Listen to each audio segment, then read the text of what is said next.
Alright, we'll wait for a little bit and get everyone on, so...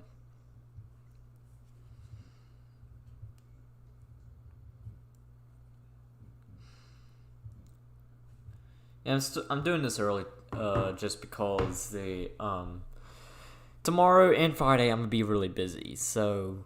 Tomorrow I'm gonna be, tomorrow not only am I gonna be in Asheville with my grandmother, but I'm also going to be, I've also got a swim meet, so therefore it's going to be pretty difficult to do this. And then Friday, I'm going to be in Raleigh all day, so therefore I'm going to have to, and then when we get back from Raleigh, I'm going to have to start packing up because Saturday we're going to the beach, so I got a lot of work to do. And therefore Friday, both Thursday and Friday would be good days. And plus, also Thursday, I've got a swim meet tomorrow, so therefore, it just wouldn't be a good day to do this. This is the best day to do it. Alright. We'll wait until 9:00. We'll wait till 9:10, and then I'll begin. This will be a pretty long story time, though. It's like the script's like 17,000 words, so this is going to be a pretty long one.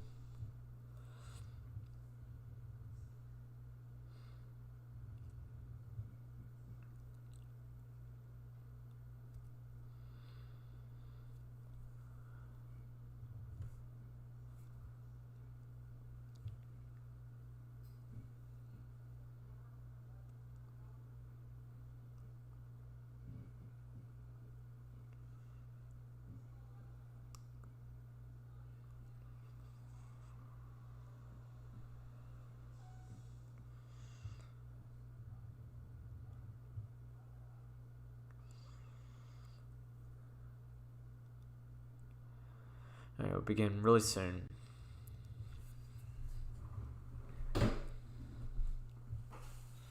Alright. I think it's okay to begin. Alright. And then, of course, y'all probably come in. In 2 days, my YouTube channel is going to be turning 5 years old. Half a decade. This is mind-boggling to me. I started my YouTube channel on June 20th, 2016. So how has my YouTube channel changed since I began YouTube 5 years ago? Today, I'm going to answer that question. I'm Zach, and this is Storytime 25 on June 18th, 2021. So the way this video will work is that I will first talk about how it was before YouTube and what and who inspired me to begin uploading YouTube videos. Then I will discuss the origins of my channel, as well as talk about the game my channel was founded on and where I was at in life when I began. I will then go through the entire 5-year history of my YouTube channel, from my first video to my break to streaming today. Afterwards, I will talk about the impact YouTube has had on me. Then I will talk about the future of my YouTube channel, and then finally, there will be the conclusion. So I believe that I first clicked on YouTube in 2009. I mostly came here to watch random videos. Of course, 5-year-old me knew nothing about how it worked, but I just sat there watching videos. I also began wishing that I was one day like these videos, as I thought it would be cool for me to have a bunch of fun and people seeing me do stuff. And I should note that back in the day, the videos that I watched, as well as what were mostly uploaded to YouTube, were like stunts. They were very short videos of just stunts and just other random videos. So YouTube was a lot different back then. Now, Let's Plays and other games were not very popular in 2009, obviously, and so therefore I watched short videos and stunts. However, around maybe 2011 or 2012, videos of people playing video games began to blow up. From videos of people with great personalities playing video games to professionals teaching how to do certain tricks, YouTube began to skyrocket in terms of popularity. I too would find myself beginning to watch many of these types of videos. One YouTube channel I remember watching in particular during this time was the Yogscast. So the Yogscast was a group of 2 guys who made Minecraft videos. Their Minecraft videos in particular were very interesting. So now I was 7 or 8 years old when I was watching their videos. Therefore, I was a little bit stupid to understand that these videos were scripted. But seeing them do so many quests as well as mess with so many mods just impressed me. I was just sitting there wondering, damn, I'm gonna try that. And then when I tried the secret thing they did, it didn't work, since I didn't know they used mods. But nonetheless, I was still impressed and still gullible that it was real. I believed in all the myths, from the Heaven Dimension, the Herobrine, to any Minecraft myth you can think of. Now to jump to 2013 and 2014, This would be the time that I truly wanted to become a YouTuber one day. The reason would be because in January of 2013, I came across a YouTube channel that you legends probably remember, Stampy Longhead. His videos were the shit. So in case you aren't a legend, Stampy is a British YouTuber who makes family-friendly Minecraft videos. Or so he was. I haven't watched him in years, but his videos provided me with countless hours of entertainment. From building minigames, to building shops, to playing with his friends, to fighting the evil Hit the Target, Stampy was at the time my favorite YouTuber. Coming home every Wednesday to watch his new video before church was always special. That was after finishing my homework, of course, as that always came first. While I don't watch him anymore, as his voice kinda pisses me off now and he's too family friendly and pretty cringy in general, I'm still thankful for Stampy for giving me all those great memories. I also began watching many Minecraft music parodies. As those started to blow up, I remember listening to Revenge by Captain Sparkles for the first time in May of 2013. That felt all-inspiring. Creeper, aw man, it really put me in the mood for Minecraft. I began listening to so many more Minecraft songs. I also remember the many discussions I had with my friends at school on what our favorite Minecraft song was. Of course, now, just like Stampy, most of the songs are pretty cringy, although Revenge is still a bop even after 8 years. So then 2015 would be the year that I stopped watching Stampy and listening to Minecraft songs. It mostly came from just getting older. I was 11 years old now, going into the 6th grade, so these videos kind of uninterested me. I did, however, begin watching Dan TDM, so unlike the other YouTubers, I actually still watch Dan, as to this day his content is just so funny and so well made that even 17-year-old me still enjoys it and doesn't find it cringy.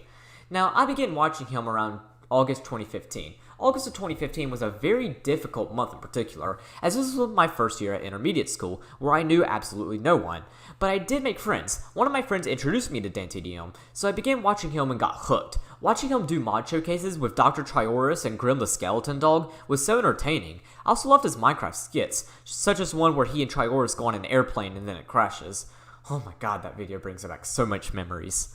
But the best part about Dan, as mentioned earlier, is that I still watch him. I especially love his Shady Oak Survival Minecraft multiplayer.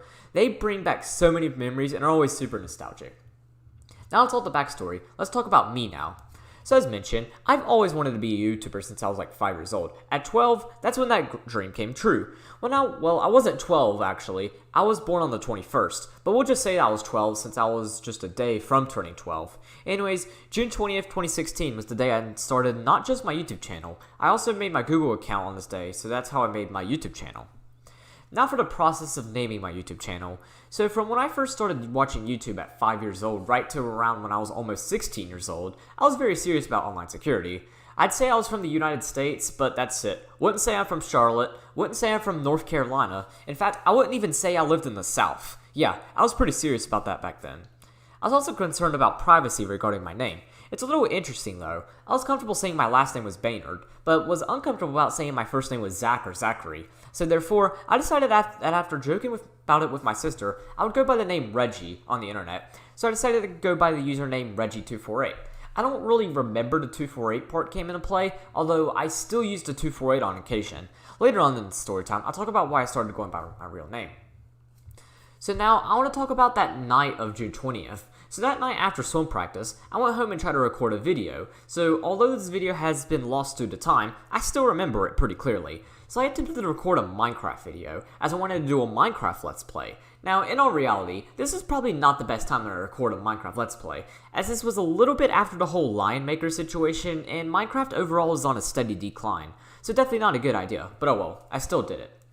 As you could expect from a 12-year-old's first video, this is a pretty poor quality video. I tried to play Minecraft while holding my iPod Touch, which is actually what I used to record my videos from when I first began YouTube, all the way to December of 2017, which I'll discuss later. Not only that, but I also did not know that the longer the wait, the longer a video could take. So I was pretty confused that this 40-minute Minecraft video took 2 hours to upload. In the end, I ended up getting an error uploading this video, so therefore, this video was never aired, but I still remember it. And honestly, thank God it wasn't aired. I next want to skip over my 12th birthday, as I did not do anything related to YouTube that day. Instead, I want to jump to June 22nd, 2016. So this was quite possibly one of the best days of my life, as I discussed last week. The reason was that this would be the first time I ever uploaded a video successfully. So for this video, I decided to just not do Minecraft. I would eventually do Minecraft though, but that wouldn't be until about a year later. So after rewatching my video on June 20th, I decided that I needed to keep a steady camera, so I decided to get some blocks in my room. Now, I got my set of wooden blocks for my 6th birthday. While most people at 6 years old were running around with their friends and playing outside, I preferred to be by myself and play with my own toys inside. I also rarely went to sleepovers or had people at my house, mostly because I was and still am very introverted. So therefore, I would use this set of blocks and play with them all day. Now, how is this related to YouTube? Well, despite not having playing with blocks in a while, I had a light bulb click in me. What if I used these blocks to stack my iPod on it so that I can record me playing on my 3DS? And that's exactly what happened. I set my blocks up and I put my iPod on top of the blocks, and it was able to successfully stay stable. While it did somewhat move occasionally, as I sometimes accidentally move it, it worked really well overall. This block method of recording was pure genius. In fact, so genius that I occasionally still use this method 5 years later. Back when I used to record gameplay for Storytime, I would occasionally use the blocks when I'm playing Minecraft or Miitopia. So yeah, and maybe for future videos, I'm still planning on using those blocks. So yeah, you bet this method of recording was absolute genius. So what did I record on my 3DS? Well, I decided to do a playthrough of a game called The Dimpermen. So in this game, you get to play with these mythical creatures called Dimpermen. The best way to describe them is that they are a bunch of miniature-sized Teletubbies. Anyways, the main Dimperman, or the hero, as he's referred to as, has a problem. His girlfriend or wife, depending on the game, is a Dimper girl named Crystal. Crystal manages to get herself kidnapped by the King of Evil. So therefore, you have to help this hero out and kick the King of Evil's ass. To do this, you have to catch Dimpermen using the antenna towers. They only appear around radio waves. I know a pretty complicated explanation, but basically, this was the game my channel was founded on, so I created my first video for it, where I would catch Dimpermen as well as meet the hero. However, this was never uploaded, as I didn't feel comfortable moving my camera around, so therefore, I just simply recorded after catching everyone. That brings us to the first video I ever uploaded to YouTube successfully. This video was called Dimperman Digital Underground 1. So now, I want to talk about this video. First off, it was sideways. I have no idea why this didn't catch on to me when recording this, but oh well. Another thing I want to mention is my voice. So as stated before, I made this video when I had just turned 12 years old. I believe the month prior, I began puberty. So as a result, my voice was very awkward. Of course, this isn't the case anymore, as I'm almost an adult now. Now, as you could probably tell, my voice is much deeper and I'd say a bit easier to understand too. Another thing I want to mention is my personality. So in this video, I kinda sounded like I was really sad even though I wasn't. This is very common among new YouTubers, as they haven't developed a camera personality. I'd say I developed my camera personality maybe sometime in late 2017 or early 2018. And of course it improved, and now my personality on camera is much more exciting and lighthearted than it was these years ago. Another thing I want to mention is quality. So pretty glaring that this video did not have good quality. I mean, it was sideways. I sounded awful, and I had no personality. Yeah, not a good video that many people would want to see. However, taking those aside, the whole video was just fuzzy in general. Like, you could barely tell what was going on. This was because iPods are not good for recording videos. Their recording is bad quality. I even tried to make the video less fuzzy, which obviously didn't work. Fortunately, I would go on to get better hardware and improve the quality of my videos later on through my career. One last thing I want to talk about is when I said, oh shoot, my battery's low. So when recording on not just an iPod, but any device, your device will use up a ton of battery. That's what happened here. My iPod actually died midway through the video, which is why it was only 4 minutes long. So a little bit ironic. After this incident, I would always keep my iPod charging while recording. I still follow this procedure today when I record Storytime, as I used to use my phone when recording them, although I don't do that anymore. Although I still plan on using my phone for future videos. I do the same when streaming too, as I use my phone to read comments. But despite the obvious issues, this video stood as a great starting point, and I get a lot of nostalgia watching it. That's not the only video recorded that day, however. I recorded, I believe, 8 videos that day alone. All of them were Dimperman videos, of course. I recorded 6 in the morning and afternoon, then after swim practice that night, I recorded 2 more. Speaking of swim practice, I want to talk about a friend I met at swim practice who was pretty important in regards to my YouTube channel's history. So his name is Aki, not his real name, but when talking about this video, he requested to go by Aki rather than his real name. Anyways, Aki is about 6 months younger than I am, so therefore, both of our voices were super high-pitched during this time. Now the reason I bring up Aki is because he was the first person outside my family who knew about my YouTube channel. I told him about it at practice that night, and he was really excited, so therefore, he's credited as being my first subscriber. What's crazy is that he still watches my videos today. The fact that he's been with my channel for 5 years now is pretty incredible. It's also mind-blowing that we've been friends for 5 years as well. Felt like yesterday the swim coach introduced me to him. I miss those days. So pretty obvious that the only person who watched my videos was Aki, so therefore, I only got like 1 view per video. Very rarely did I get more than 1 view. Now let's jump a little bit to June 25th. So on this day, I uploaded a video called Dimpamin, Road to Oasis 21. Before I mention why this is a very important video in regards to my channel, I want to first talk about how I said the word oasis. I still mistake it. It's oasis. The way I said it was oasis. And also, as you can see, I said road to oasis. It's road to oasis. Like, what the hell is an oasis? It's an oasis. Oh well. I butchered a lot of pronunciations in my early days of YouTube, and today, of course, I butcher a lot of pronunciations whenever I'm doing story time, so... And I'm the one who writes these. That's the funny thing. I can't pronounce what I'm writing. However, the reason this video is significant is because when I checked it the next day, it had already accumulated 16 views. This was monumental for me, as most videos barely had 5 views. I also saw my sub count increase to 2. My second subscriber was a guy named Joel493. We've been great friends since, and he still watches my videos, so shout out to him for being a loyal subscriber for all these years. So why was this video more popular than my previous videos? Well, basically, Road to Oasis is a pretty difficult dungeon, as it requires you to read clues and determine what they mean. So in this video, I explained what they meant, as well as wrote them down on a sheet of notebook paper. This would of course be the video that proves that yes, I am white, so I cannot say the N-word. It also revealed just how awful my handwriting is. As much as I love writing, I cannot write on paper and pencil, as I write like a doctor, but I mean, I plan on studying mathematics in college, so improving my handwriting isn't really a priority.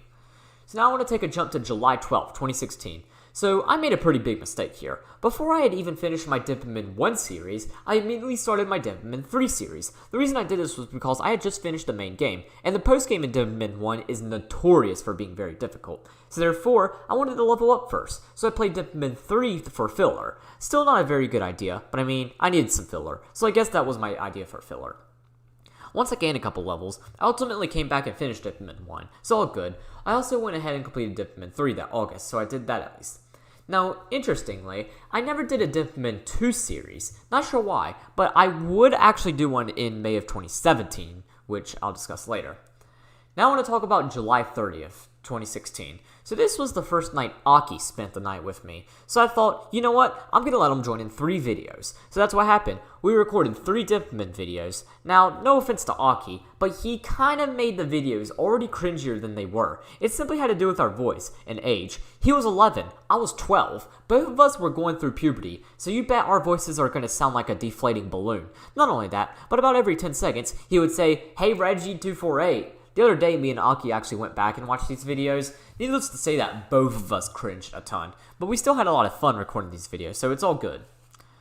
So, time for August. Overall, this month regarding my channel really wasn't quite uneventful. However, this would be when I began the 7th grade, so school was back in session. 7th grade was also my first year of middle school, so you bet I was kind of stressed during this time, but nonetheless, I continued uploading YouTube videos and still enjoyed it. Now that I was back in school, how did my friends react to me having a YouTube channel? Well, they didn't because they never knew I had a YouTube channel. So I was really embarrassed in my channel. Of course, nowadays, I'm proud of what I upload, but back then, I never told anyone about my channel because I feared embarrassment, which makes sense. Kinda weird for a 12-year-old to play basically a Teletubbies ripoff. I would eventually tell people about my channel, but that wouldn't be until high school. It was honestly a good thing that I never told anyone. While it wouldn't have been a big deal in 7th grade, it would have been in 8th grade, so I'm glad that I was never open about my channel. In fact, the only friend who knew about my channel was Aki, who was only in 6th grade during this time, so he didn't even go to my school, so nobody knew about my channel, but eventually, my closest friends would learn about it, but it would be much later. So now, really, the rest of 2016 was very uneventful. I did start playing Coliseum, but other than that, it was just uneventful. So let's jump to 2017. January of 2017 would be the month where I stopped playing Dimpamin. The reason I stopped was because of boredom from the game after getting my first gold trophy.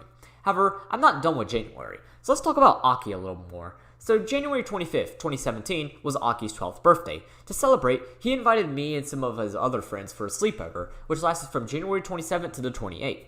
So his party overall was really fun. I got to meet all of his friends, and I believe I was the second oldest of them. Then the next day, we went to an anime convention. So something to know about Aki is that he really loves anime, so of course he's a massive weeb. But all of us that he invited to were also weebs, as we all like anime too. So we were pretty excited to go to this anime convention. Overall, this convention was an absolute blast. Now, why did I bring this up? Well, the reason was because this was the first time I was ever featured in someone's video. So let me explain. Aki had a YouTube channel of his own. Here, he uploaded content about anime, as well as reactions and vlogs. My favorite of his videos was a reaction to an animation called That Bikini Body. It was really funny. Anyways, Aki recorded a vlog with all of us in it during the convention.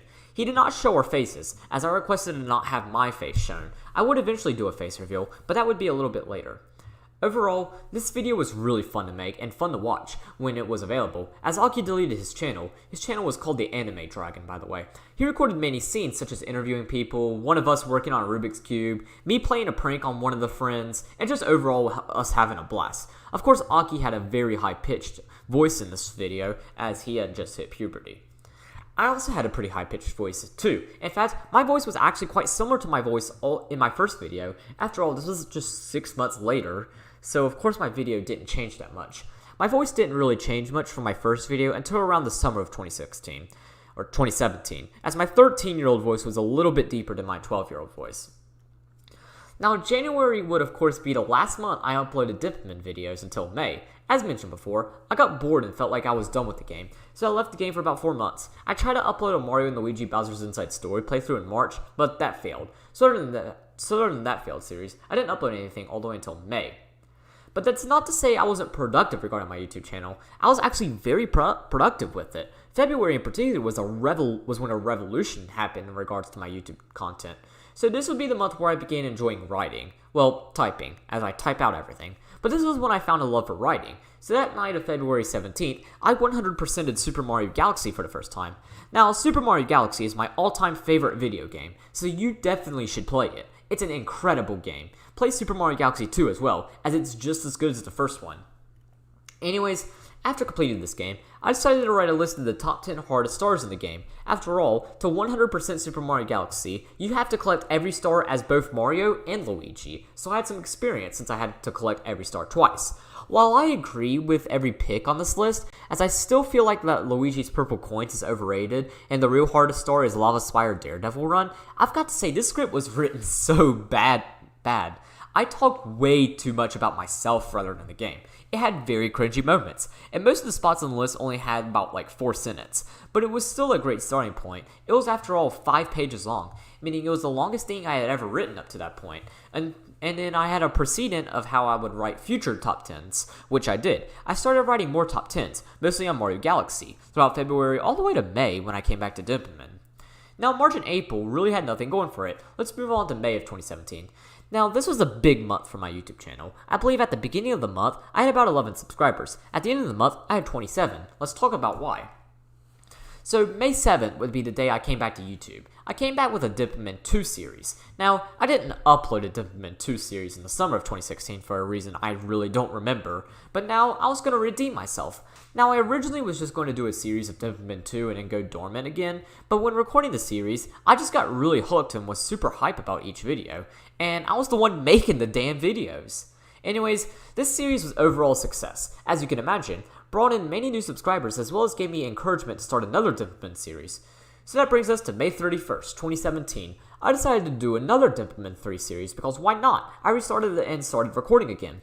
Now the interesting about this Dipman 3 series was how fast I did it. I believe from the start to Best Malignus, there were only 18 episodes. That's very little compared to my Dipman 3 series I did in July 2016, which had 34 episodes. Shows that I got a lot better at the game and got better at doing YouTube too. But wait, go back to May. I want to also mention what seems like a very insignificant video, but actually was very significant. So this was a reaction to a You Had One Job compilation. The reason I bring this up is because this is the first ever reaction video to a video I've ever done. This is important because throughout the summer of 2017, I would do many of these. Now, back to June. So this month is also very big for my channel. So throughout this month, I of course recorded my second Dipman 3 series. June 9th would be my last day of 7th grade, so as a result, I began uploading more and more videos since I had more time. While I had quite a lot of time to record throughout the school year, as 7th grade had very little stress involved, I still couldn't record as much as I did in the summer of 2016. So that's what I did in summer of 2017. I recorded a shit ton of videos. I also want to mention the video Dimpman 3, Wind Tower 11. So this would be the first time I ever said a dirty joke in a video. Now, prior to this, I always kept my videos clean. Of course, nowadays this isn't the case. I just write down whatever shit I feel like on my scripts and then I say them in videos. But in this video, I said, if you're wondering where Ishane is, she's occupied as she's busy drawing a penis. I mean, I didn't cuss, but still, the first of many times my videos went from PG to PG-13. This is on June 9th, by the way. I believe in that video I even mentioned that it was my last day of school, too. So now I want to jump to June 14th, 2017. So on this day, I released my first Coliseum video. Now, I did a Coliseum videos series prior to quitting in January, but it wasn't that well made and I was pretty bad at the game then. But this would be when I made a return. It was really fun to record the series. This series would also be the series that really brought me to fame throughout the Dimpman community. I was no longer just a random player. The series actually turned me into a notable player in the community. This Coliseum series was also very popular, getting around 50 views per video. The reason this was popular is because nobody had ever done an entire series on YouTube dedicated to Coliseum. So therefore, because of my new idea, people were interested, which gained me a ton of attention. But ultimately, this attention would come at a price, but that won't be until this fall. June 21st was my 13th birthday. I didn't do anything too special, I just uploaded 2 Coliseum videos. However, let's talk a little bit about June 23rd, 2017. This is one of the biggest days for my YouTube channel. So the reason this was because of a birthday present. My parents ordered me a video camera for YouTube. The camera came in on the 23rd, so after getting it, I got to work. I learned how to use it as well as how to set it up, and then I recorded the new Minecraft series. Now my first video in this new Minecraft series is called Minecraft, Surviving My First Night 1. So in this video, I said that I still had a lot of work to do regarding the video, but the work I had to do was actually much more than I thought. So obviously, I had never used a full-blown video camera before. Therefore, I had to learn how to set it up, as I would record many more videos throughout it in the future. I also need to learn how to position my camera better.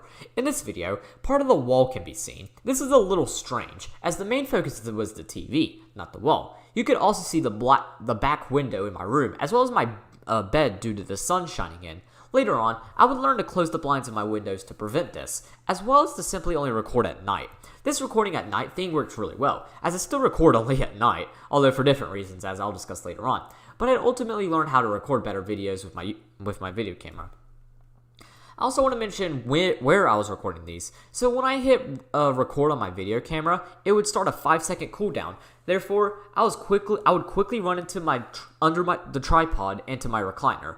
My recliner was right beside the video camera, so I didn't have to talk as loudly. However, I still had to raise my voice in videos so that you could hear me. This situation with the video camera here is actually why I'm really good at speaking up. Ask any of my teachers, they'll tell you that I'm good at speaking up. I thank my video camera in recording my Minecraft series and other content with this video camera for it, as it really helped me speak up a lot better.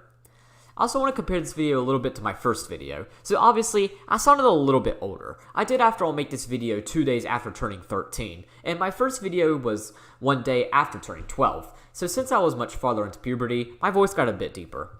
I also want to mention blurriness. Surprisingly, this video was not that blurry, but I mean, it could have been better in terms of quality.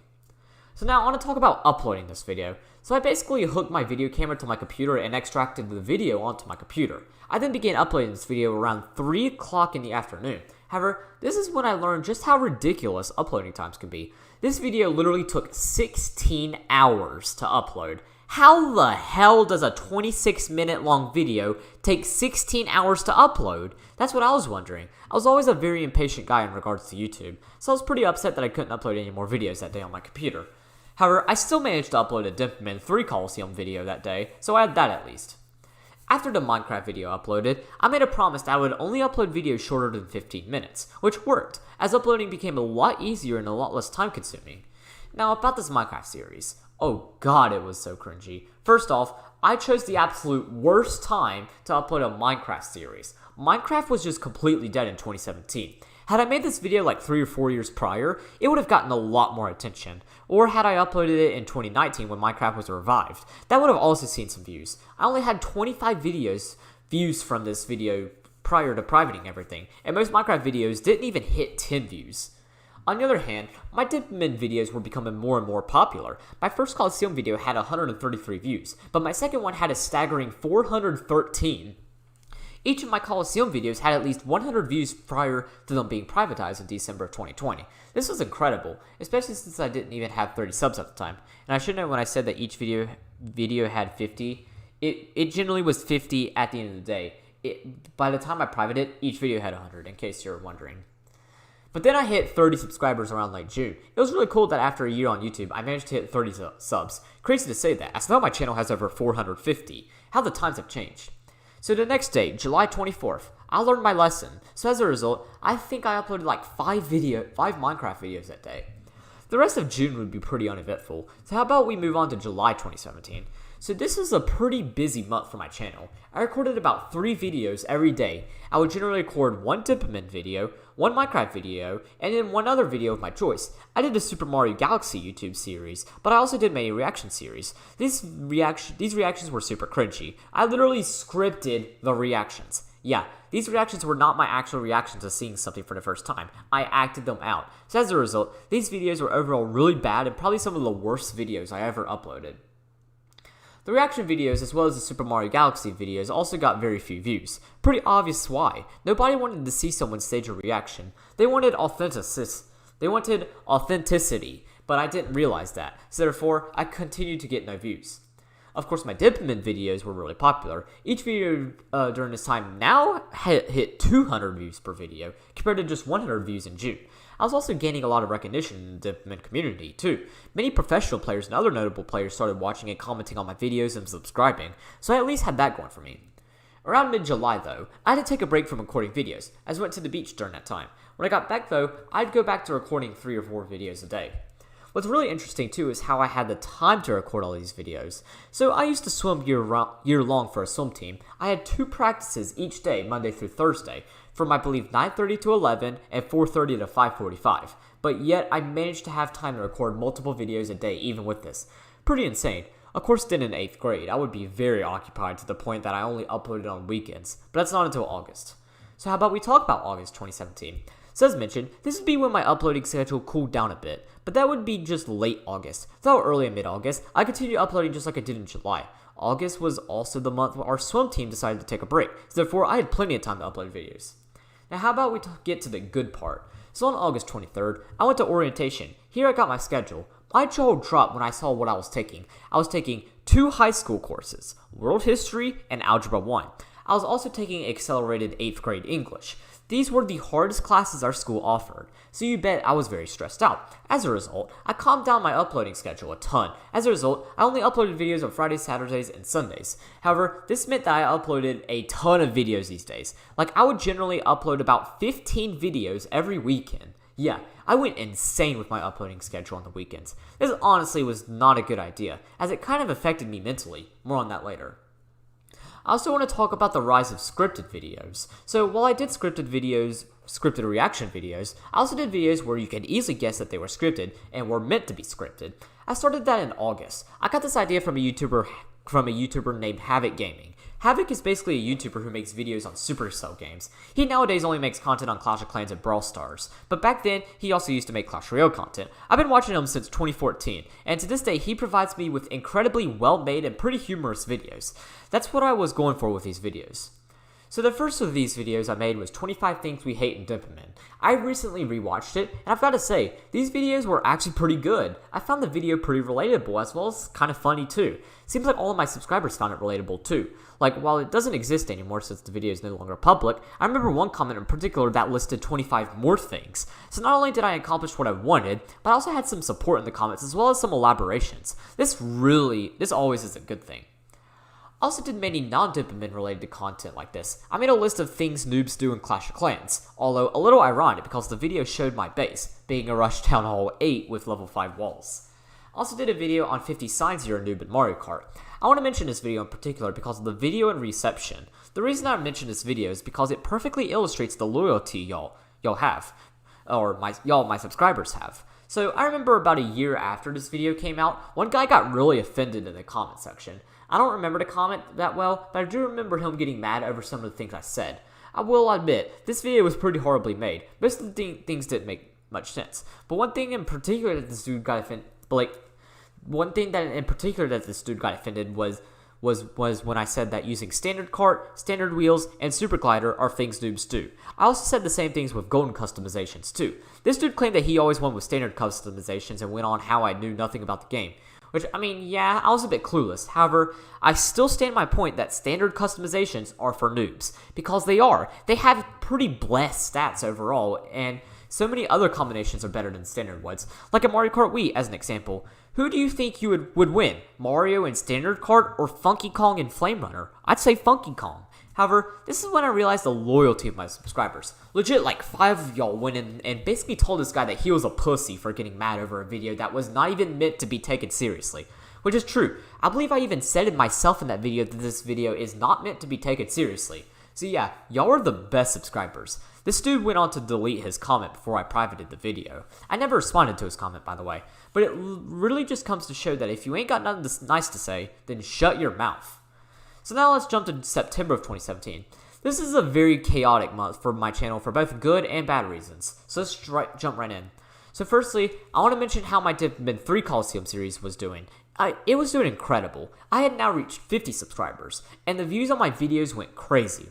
I also became an extremely good Coliseum player during this time, very commonly placing in the leaderboards. So I was doing really well. This would also be the time where I believed that I needed to interact with I felt like I needed to interact with my subscribers more. To do this, I did two things. I first set up an Instagram account. I don't use Instagram anymore, mostly because everyone gets offended by everything, and all I see on my feed are political stuff that I could care less about, but I operated it for about 3.5 years. I also began using Google+. Now, my Google Plus account was created when I started my YouTube channel, but I didn't really know much about it until September of 2017. This would be when I learned how to use it. I would also join the Dippin' community on Google+. While it gave me the chance to interact with many fellow players, it also gave me the chance to get involved in drama. Something to note is that Dippin' the whole community is really toxic. Like, it is so toxic that if you combine K-pop stans, Dream stans, the Geometry Dash community, the Smash Bros community, and the Fortnite community, their levels of toxicity would not even come close to the Dippin' community. Like, legit, on the Dippin' community, you could literally make a post about, let's say, the hardest boss in the game, and then you would see a full-fledged flame war occurring the very next day on the post. I did not know how to control myself back then, as I was only 13 years old. As a result, I got involved in a lot of drama that I really should not have gotten into. Getting involved in all this drama and combined with excessive schoolwork and what later in mid-September made me start struggling with depression. I started feeling really bad about myself. What's worse is that I never told anyone about this. In fact, my parents would actually not find out that I was so involved in this drama until March of 2018, which I'll discuss in a little bit. Of course, drama online was not the only reason for depression. I was also bullied a ton at school. I'm not going to discuss too much about this since it's really unrelated to my YouTube channel, but it also had a major factor in terms of depression. That's also one reason why I'm glad that I never opened up about my channel in middle school, was because 8th grade getting bullied, and if the bullies found out about my channel, my ass would have been dead. However, I made sure to hide my depression as best as possible. That's why on all of my videos during this time, despite being depressed, I still sounded happy like I normally did. I also want to mention adapting my YouTube personality. Now, when watching any YouTuber who has been doing YouTube for quite a while, they probably have a YouTube personality that really makes them stand out, or a camera personality, I called it earlier. That's what I managed to do around this time period. I developed my own YouTube personality, and therefore, I'd say my videos became much more interesting, and my viewers agree. I managed to reach 60 subscribers by the end of the month, and I continued to see increases in views. This personality helped me disguise my depression, which unfortunately worked. Nobody knew I was depressed. I mean, why would they? I sounded so happy and so engaged in my videos. Why would I be depressed? Although after depression, this personality would come in very helpful, especially when I began live streaming 2 years later. But we're still in September 2017. Before I wrap up this month, I also want to mention the final episode of my Minecraft series. I uploaded my 42nd episode to this series, which is where I built the outline of a boat. I never finished this boat. In fact, this is the last time I played Minecraft for a really long time. I wouldn't play Minecraft again until May of 2019. I stopped playing since Minecraft was basically dead at this point. I would of course come back when it revived itself in 2019, but for now, time for a break. It's still crazy to me that I've been playing this game for 11 years now.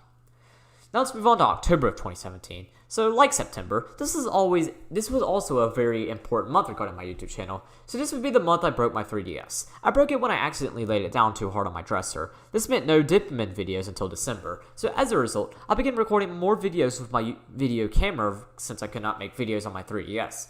This would be when I uploaded a lot of reaction videos as well as lists. While these videos are extremely cringy, they were really fun to make. I remember one time in particular where I made a "Move Bitch, Get Out the Way" compilation. Basically, what would happen is that something would be in the way, and then another would just push it out of the way, like while "Move Bitch, Gets Out the Way" is played. As you can guess, most of these involved cars. These were really funny videos. They were also collabs with Aki. Both of us enjoyed these videos a lot. I also began creating videos of my Super Mario Maker levels. Now, I've been creating Super Mario Maker levels since June of 2016, when I got my Wii U for making all A's in the 6th grade, but I had never uploaded videos of me beating them, so since I now had a video camera and knew how to use it, I decided to make videos of me beating my levels. These were very successful videos, generally clocking in at over 400 views. 3 years later, I would do the same with Super Mario Maker 2, and then there would be one video in particular that, let's just say, managed to get into the YouTube algorithm. I'll talk about that in a bit. Now, November of 2017 was pretty uneventful, but there was one video I uploaded in particular that was extremely special. I did a face reveal. Yeah, for the first time ever, I actually showed my face in a YouTube video. I uploaded it on November 25th, 2017. In this video, alongside me and my face, I also kind of revealed a little bit about my room. Like, you could see my recliner, as well as my bed. Interestingly, I didn't wear my glasses in this video either, which is strange since I literally read questions off a note card. Today, I could barely see without my glasses. I also want to mention that I surprisingly did very well in this video. I didn't stutter too much and was not that nervous in it either, so surprisingly well made. I finally want to mention my very deep southern accent for whatever reason. While today I have more of a North Carolina specific accent, back then I had an overall super southern accent. It's pretty strange how my accent has changed too. So now that's what I did in between. Let's jump to December of 2017. So first off, I want to mention an incident in very early December of 2017. So this would be when the drama I got into began escalating really far. I became friends with this girl on Google+. We're still friends today. She had some drama with this YouTuber with about 2,000 subs in 2014. This 2,000 sub YouTuber will not be named, as he is just such a disgusting filth pile he doesn't deserve to be mentioned on a Storytime. Anyways, he sent multiple death threats to her and her friends. He also sent multiple threats of sexual assault to one of the people in our group, threatening to rape his whole family. When he found out that I was friends with this girl, he started sending death threats to me. Yeah, he was 24 years old. I was 13. What a disgusting pile of shit. He'd do it even more later on. Now, this man was pretty good friends with the people I was already in drama with on Google+. So therefore, these people also started going after me when this guy told them lies. This really negatively hurt me mentally. It would continue on until 2018, which would cause my depression to go out of control. Now let's transition to a much brighter part of December 2017, being Christmas. This was, in my opinion, one of the best Christmases I've had, despite being in one of the worst time periods of my life. So this Christmas, I got a 2DS. This meant that my Dipman videos were making a return, but I also got my first phone, an iPhone 5S. I was super thrilled when I got this phone. It was my first phone. This phone was also much better according to my old iPod from 2015, so I could record better quality videos. So therefore, I got to work. I decided that I was going to record a return series on all 3 Dipman games, and since it was Christmas break, I had a lot of time on my hands, so I managed to record the entire Dipman 1 series before New Year's. I would then record my Dipman 2 series throughout January 2018, and then Dipman 3 through February, and would be cut off in March due to an extremely serious situation I'll discuss in a little bit.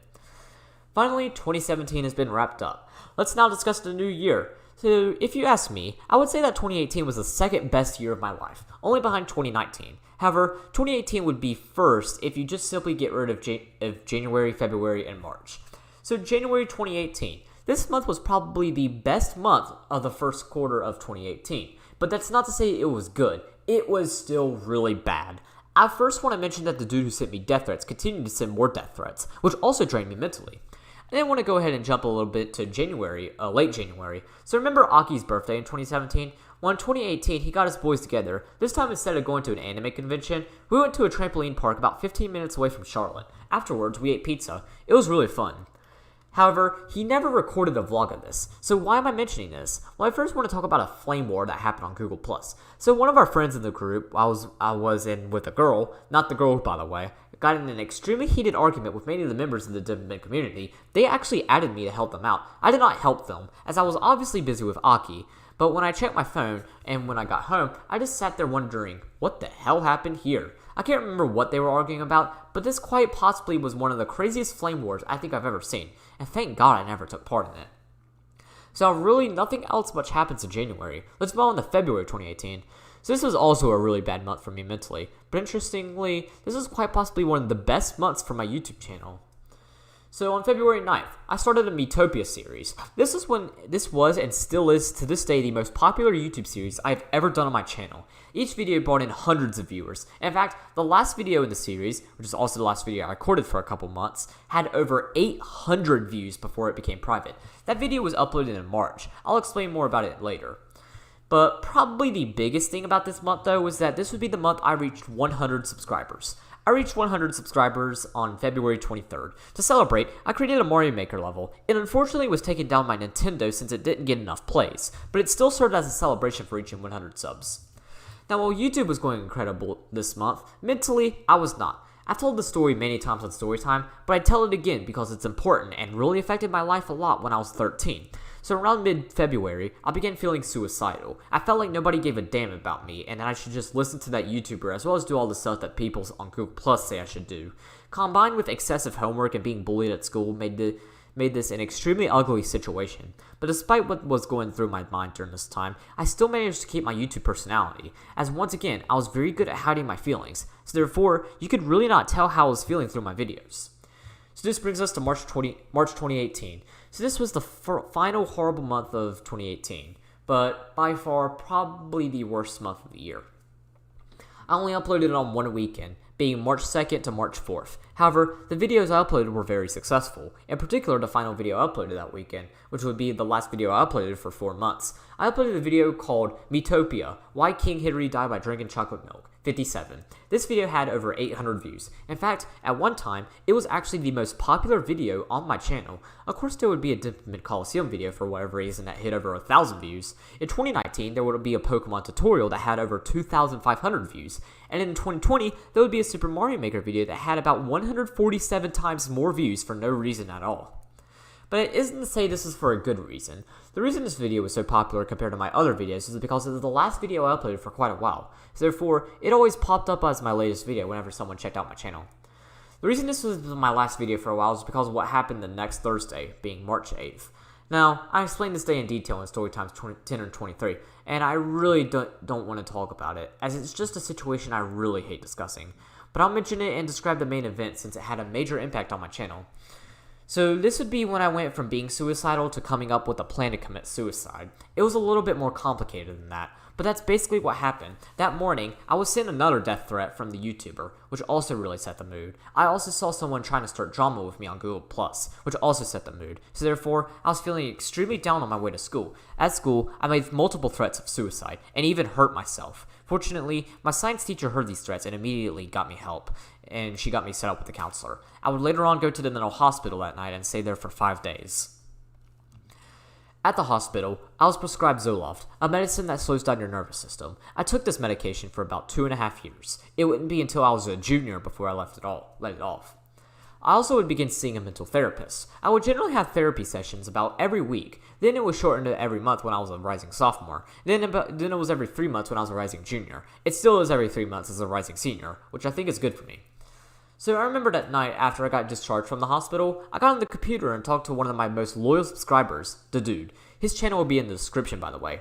He's also a very loyal subscriber today, and he uploads really great videos, so check his channel out. He was a part of the group and the YouTuber who sent death threats to me. So I told him I was leaving Google Plus as well as YouTube. I told him what had happened on March 8th. I gave him permission to tell the group. He told the group, and they were more furious at the YouTuber than ever. In fact, I believe the girl actually went as far as disliking all of this guy's videos, including his videos without like to dislike ratios. The rest of the group followed suit. As a result, this YouTuber normally got more dislikes than likes, which put a smile on my face. They also got into heated discussions on Google Plus with the development community over this, as remember, the community was on the YouTuber side.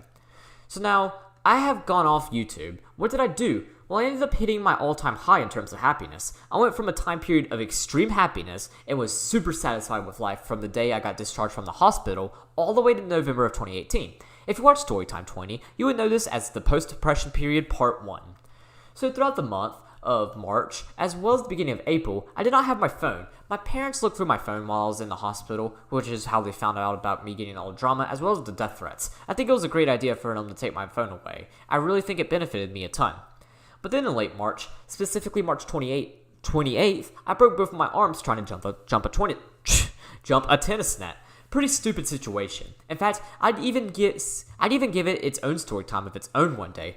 And when I say one day, I mean this September. Anyways, around 2 days after this incident, I had a mental therapy session. My therapist was aware that I did not have my phone. So after we talked for about 45 minutes, my mom came in and then my therapist talked with her. She stated that it wasn't good for me to be in my room all day with 2 broken arms without access to the outside world. So that's what happened. 1 week later, I ended up getting my phone back. I of course kept my promise of not returning to Google Plus or YouTube. As a result, I spent more time on Instagram as well as just watching YouTube videos. So as you already know, I was really happy. Now, I want to jump to very early May 2018. The reason I want to mention this is because I was in a YouTube live stream with a friend. So we went on a school trip to Wilmington, a coastal city. There, we stayed at a hotel for 3 nights. We got to room with 3 others. One of the boys I roomed with was a guy named Sebrin. We were great friends throughout 8th grade, and we still are today. Anyways, Sebrin was really popular for his YouTube channel. So therefore, all 3 nights, he live streamed GTA 5. Me and the other 2 boys also got to participate in the stream. It was really fun and really hyped stream. I believe every single boys' room in the hotel had the stream on, as well as most girls' room too. So basically, almost the entire 8th grade was watching the stream. I should note that the boys were not allowed to go on this trip, and I seriously doubt they watched the stream. The reason I bring this up is because this is the first time someone referred to me as my real name rather than Reggie. I still had not told anyone about my YouTube channel at school yet, and at this point there was really no reason since I wasn't uploading videos. So therefore, he didn't know I went by a different name on the internet, but I mean, it didn't matter because I was not showing my face in the stream, so nobody could tell that Zachary Baynard and Reggie248 were the same person. My real name would be leaked eventually though in about a month.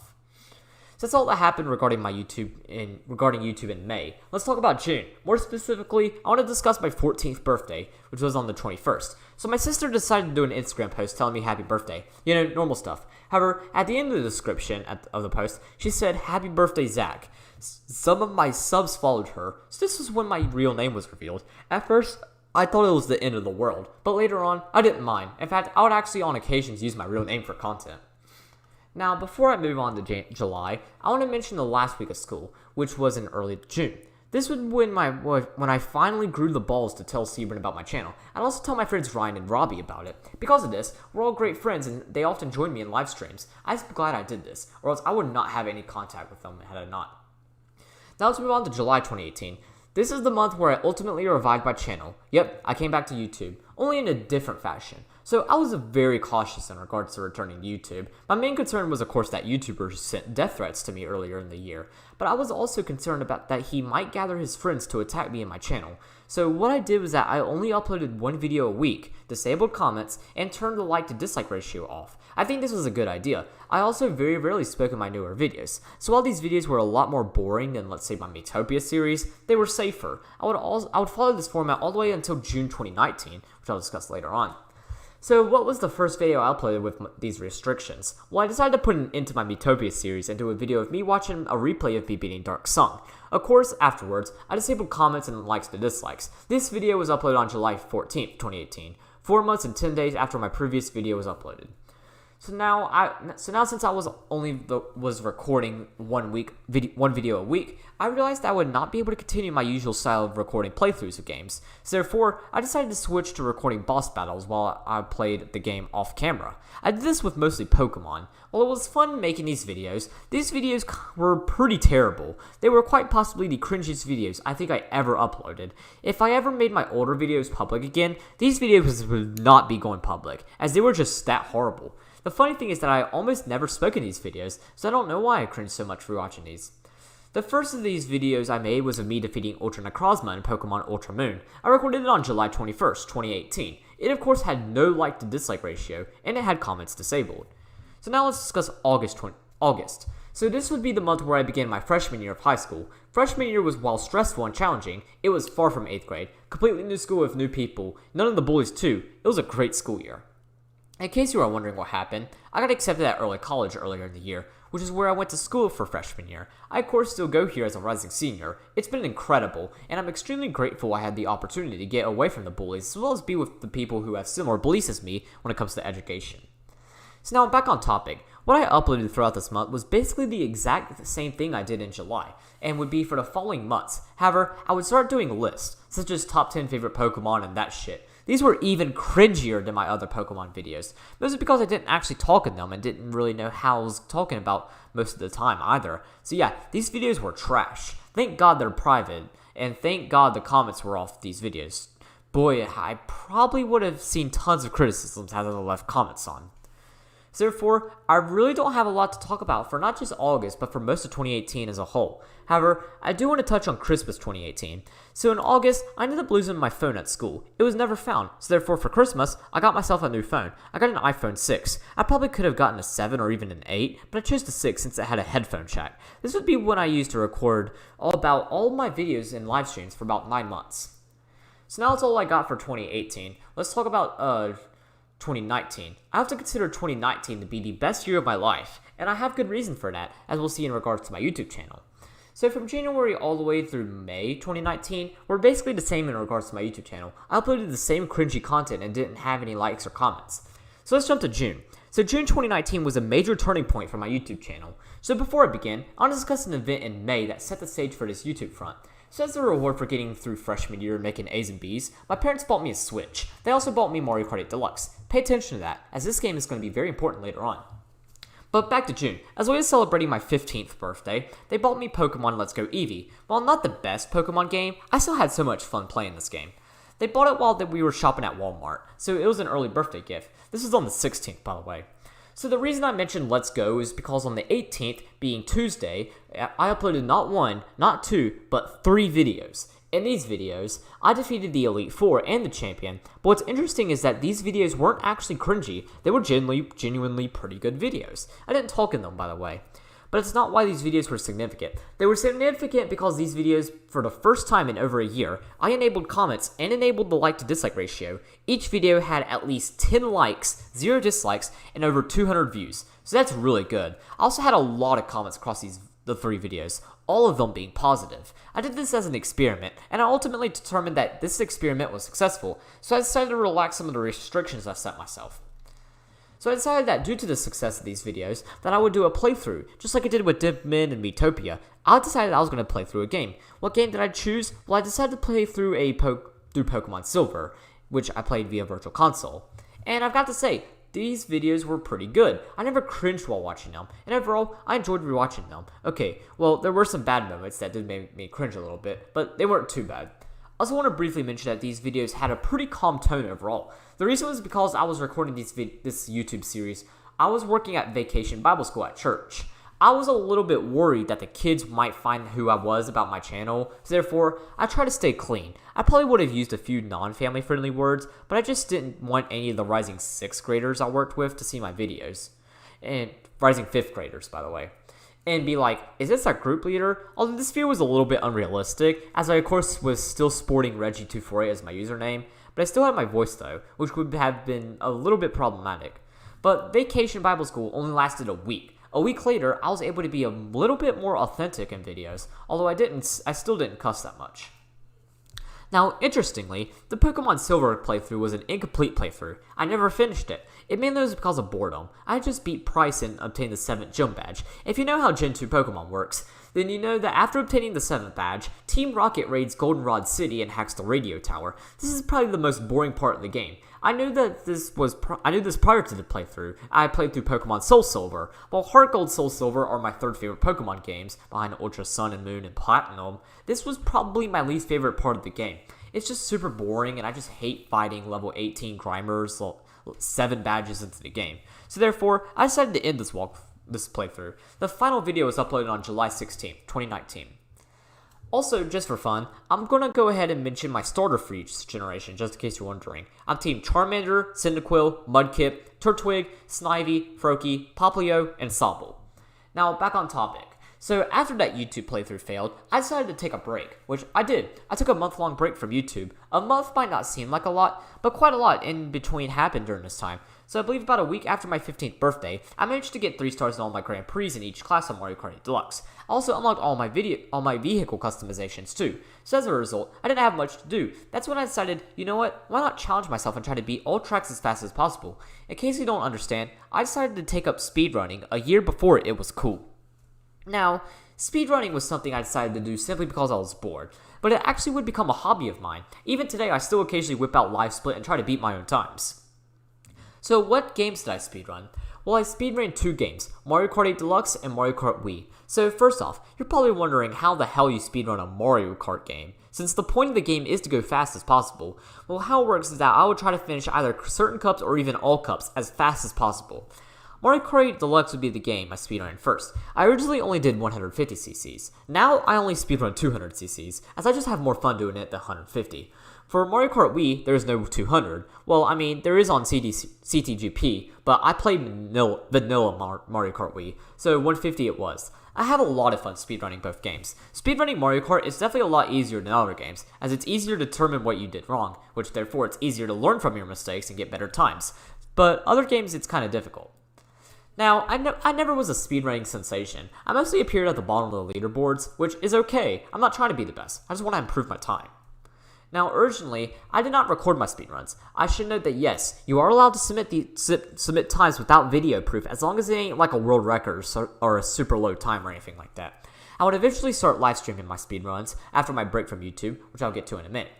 So during this break, I mostly did speedruns off camera. I also started sophomore year during this break too. The first week of school, we went to a 3-day trip to the mountains in a city with a rather interesting name. It's called Blowing Rock. I'll let you think that one through. So then that brings me to the end of the break. So I ended the break on August 17th, 2019. This would be when I returned to YouTube, but in a much more different way. As you could guess, this is when I began live streaming my speedruns. It was also the first time I started live streaming, period. In fact, live streaming is actually the only thing I even did on YouTube until May of 2020. Now, I have not streamed speedruns for very long. The last time I recorded a speedrun was September 30th, 2019. So what did I stream here to May 2020? Well, I ended up taking another break. This only lasted 3 weeks, ending on October 20th. But why did I take a break? Well, it actually was against my will. Let me explain. So I'm pretty sure y'all are familiar with how bullshit YouTube's policies are. This is one of those that happen. So during this time, YouTube basically made it so that you can not stream on mobile if you had less than 1,000 subscribers. I only had 150 subscribers during this time. As a result, I could not stream on mobile. Now, interestingly, this rule has actually been in place since late 2018 or early 2019. However, there were ways around it. That's what I did to stream speedruns. They just fixed these and enforced the rules much stricter, so as a result, I could not stream on my phone, which is what I used to stream speedruns. As a result, I had to find new ways to live stream. Live streaming was not prohibited on PC, so that's what I switched to. Only problem is that I could no longer stream speedruns, since I did not and still do not have a capture card. So my solution was to ditch speedrunning altogether and stream something else. Something else I had in mind was competitive Pokemon. Now, there are many different types of Pokemon players. I'm a competitive player. These are players who train up Pokemon to have perfect IVs, perfect movesets, perfect abilities, that stuff, and then battle against other players with perfect stuff. And that is what I started streaming. I also started getting better at competitive Pokemon as I continued streaming, and I used Pokemon Showdown. I called the series Pokemon Showdown Fun. I streamed the first one on October 20th, 2019. The second one would be streamed on October 24th, and a third on October 30th. After October 30th, I took a break from YouTube for about 2 months. I don't remember the reason why, although it probably was because I wasn't motivated to stream, and I didn't have anything to upload. So therefore, I stayed silent on YouTube all the way until January 2nd, 2020. So that's all I got for 2019. Now let's discuss 2020. For most of us, 2020 was the worst year ever. For me, 2020 was a pretty bad year overall. It and 2017 were probably the worst years for me. But for my YouTube channel though, this was probably the best year ever for my YouTube channel. So let's talk about it. The break mentioned before ended on January 2nd, 2020. This would be when I streamed Pokemon Showdown Fun 4 on this day. Afterwards, I would be much more consistent at streaming, generally streamed once every weekend.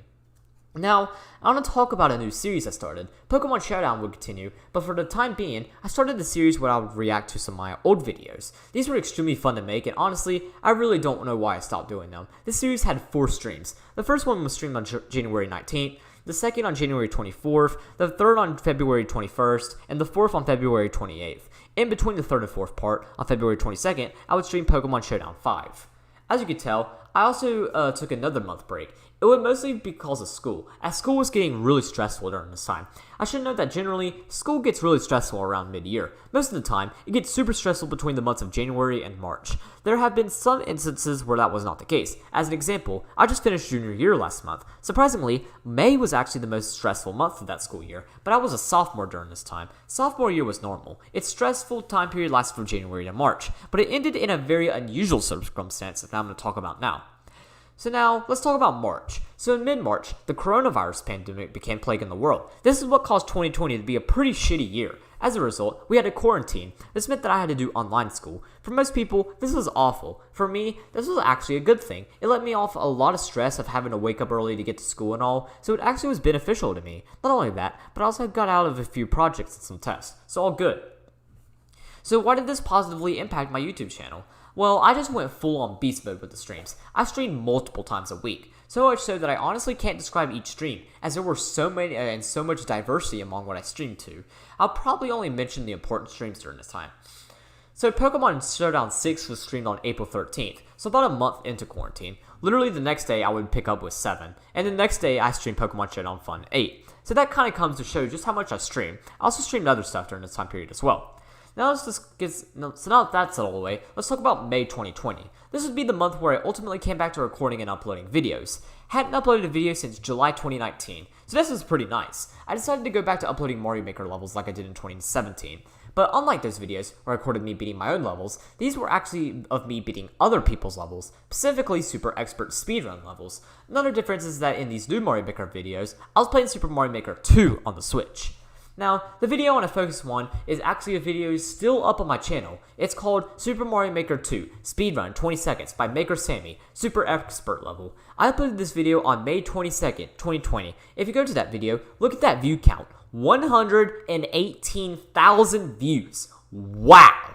That was literally more views than all of my previous videos combined.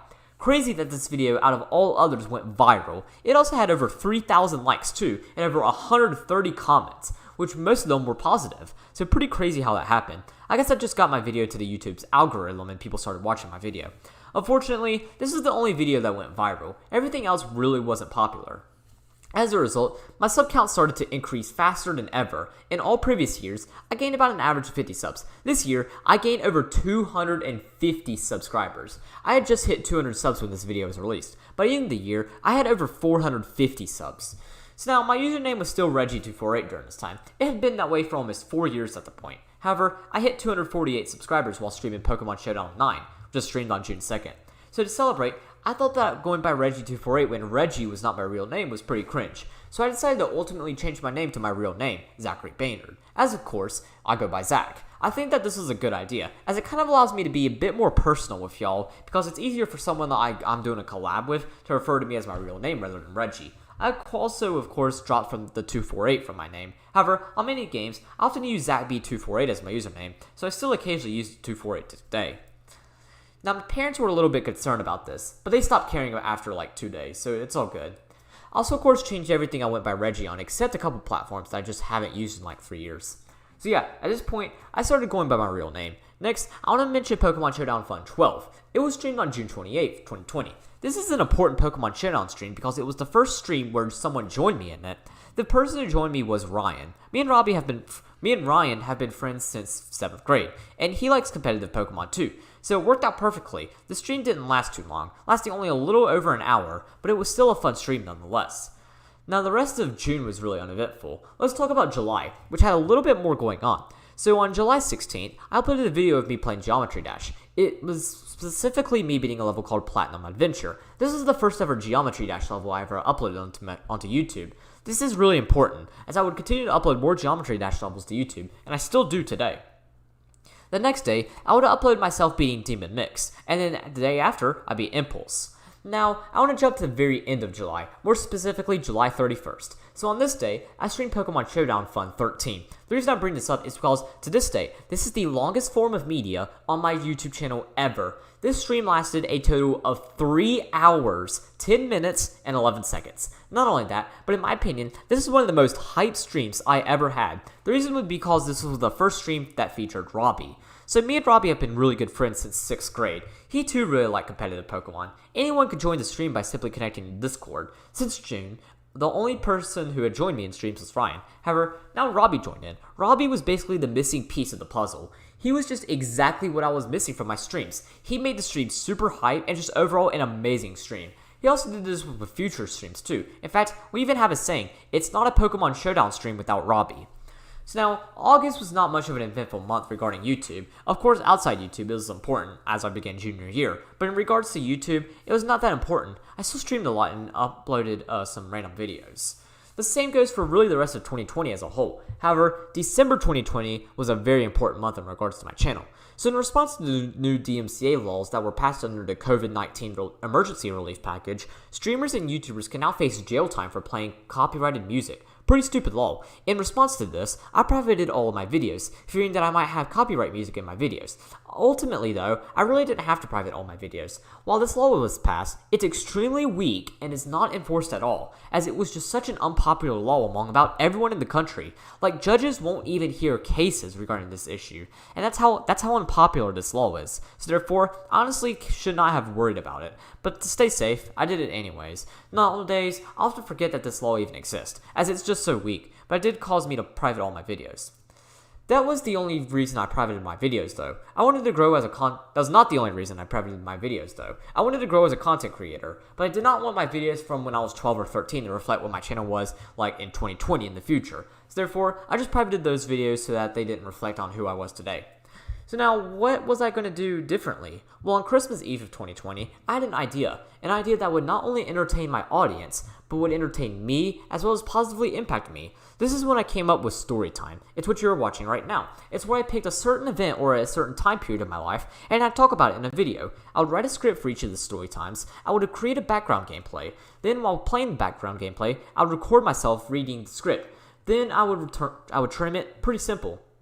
Now, finally, before I wrap up 2020, I want to talk about Christmas. So Christmas 2020 was a great Christmas. I got an iPhone XR for Christmas. This was a massive jump from my previous phone, ended up being an iPhone 6. As a result, I could record in much better quality, and this is exactly what I needed for Storytime, and it worked out great for about 5 months. So that brings us to January 1st. 2021. This is the day I uploaded my first ever Storytime. The topic for this Storytime was 2020 Year Review, where I basically discussed how my 2020 went. As you could probably guess, my 2020 was just like yours. It was really bad. So I discuss it each month of the Storytime. I'll also be doing a 2021 Year Review this January, so be on the lookout for that.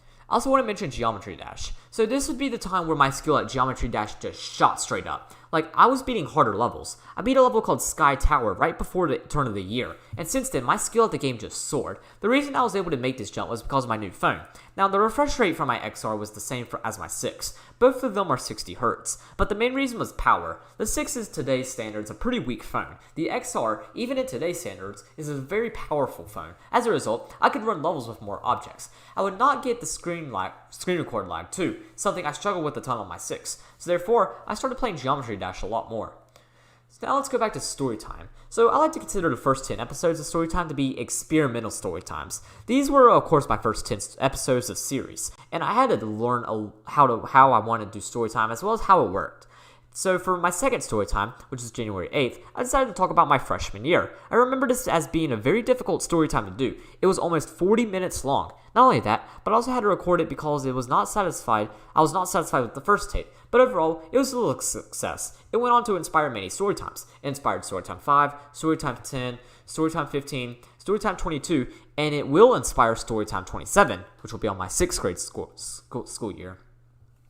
Now I want to mention Storytime 3 and 4. So these were very unusual Storytimes, as they were to this day the only Storytimes to not be fully scripted.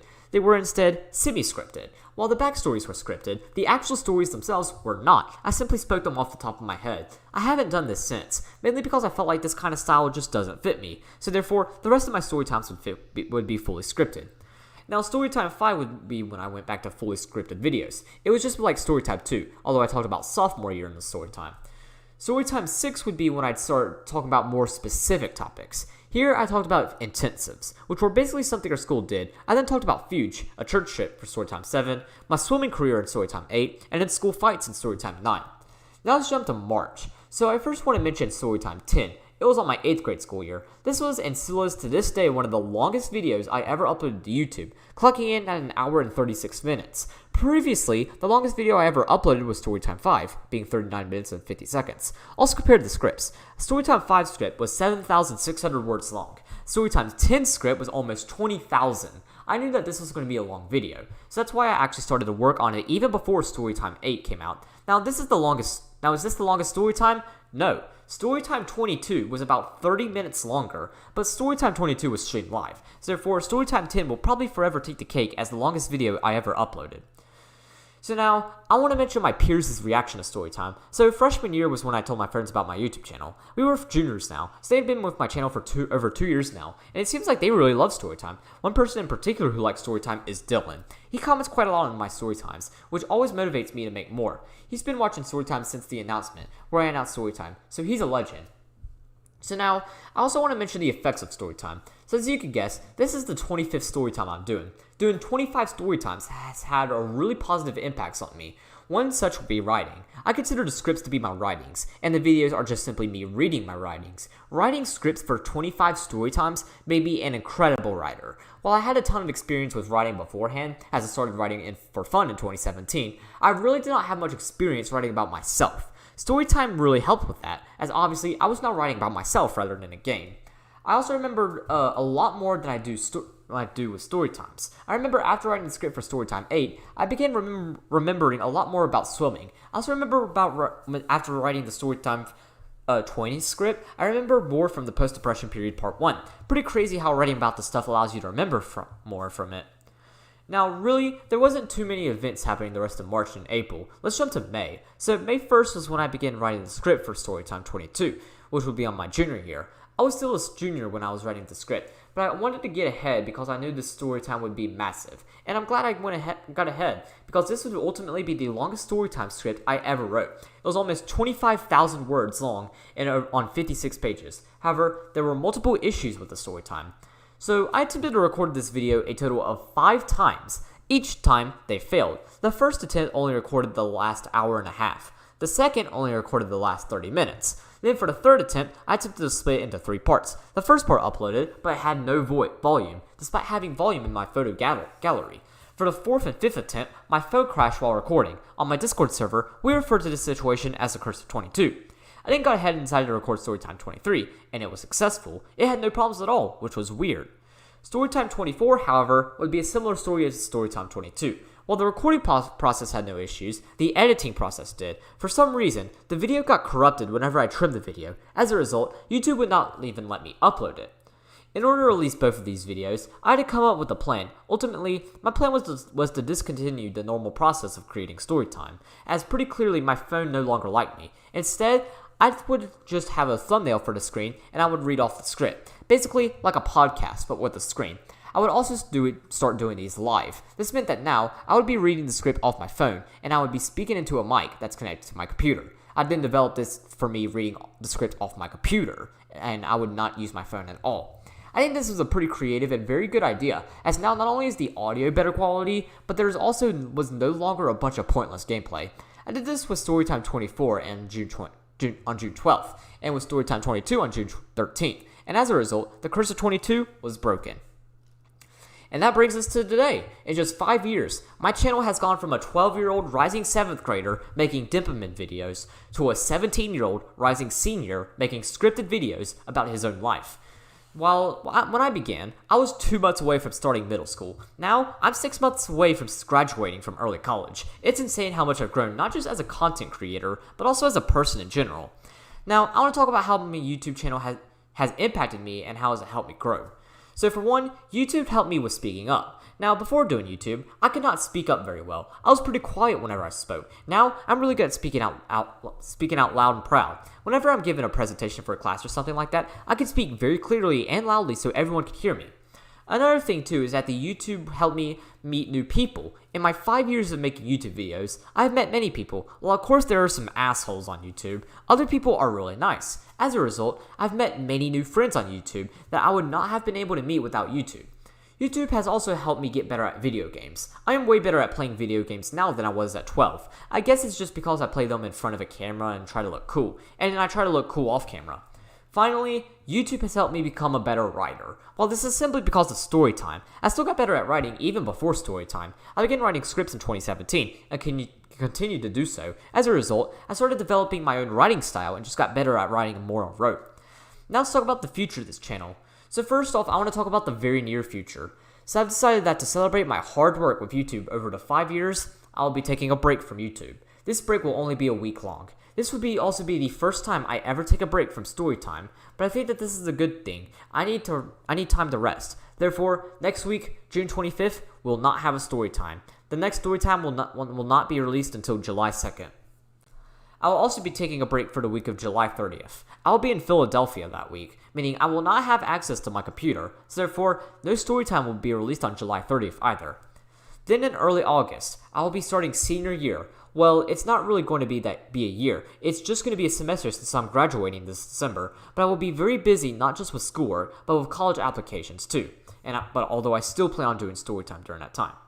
Now for the distant future, I've decided that I will release one Storytime in January of 22, being January 7th. After that, I will not release any Storytimes for the rest of January, as well as the first week of February. This is because I will be starting college, and I will need to adapt to college life. Now, do I plan on ever quitting YouTube? Yes, actually. I don't know when, but one day I will release my last video. Hopefully, that will be much later on, as I enjoy YouTube more than I ever have. But I have accepted that one day I will not be doing YouTube. So that's all I got for today's video. Once again, thank you all for being with me for these 5 years. It's been an incredible ride. Once again, no Storytime next week. Instead, my next Storytime will be released on July 2nd, in which I'll be talking about birthday memories. Anyways, that's all I got, and I'll see you guys in 2 weeks. Bye! Alright, that went well. I see nobody came on, so...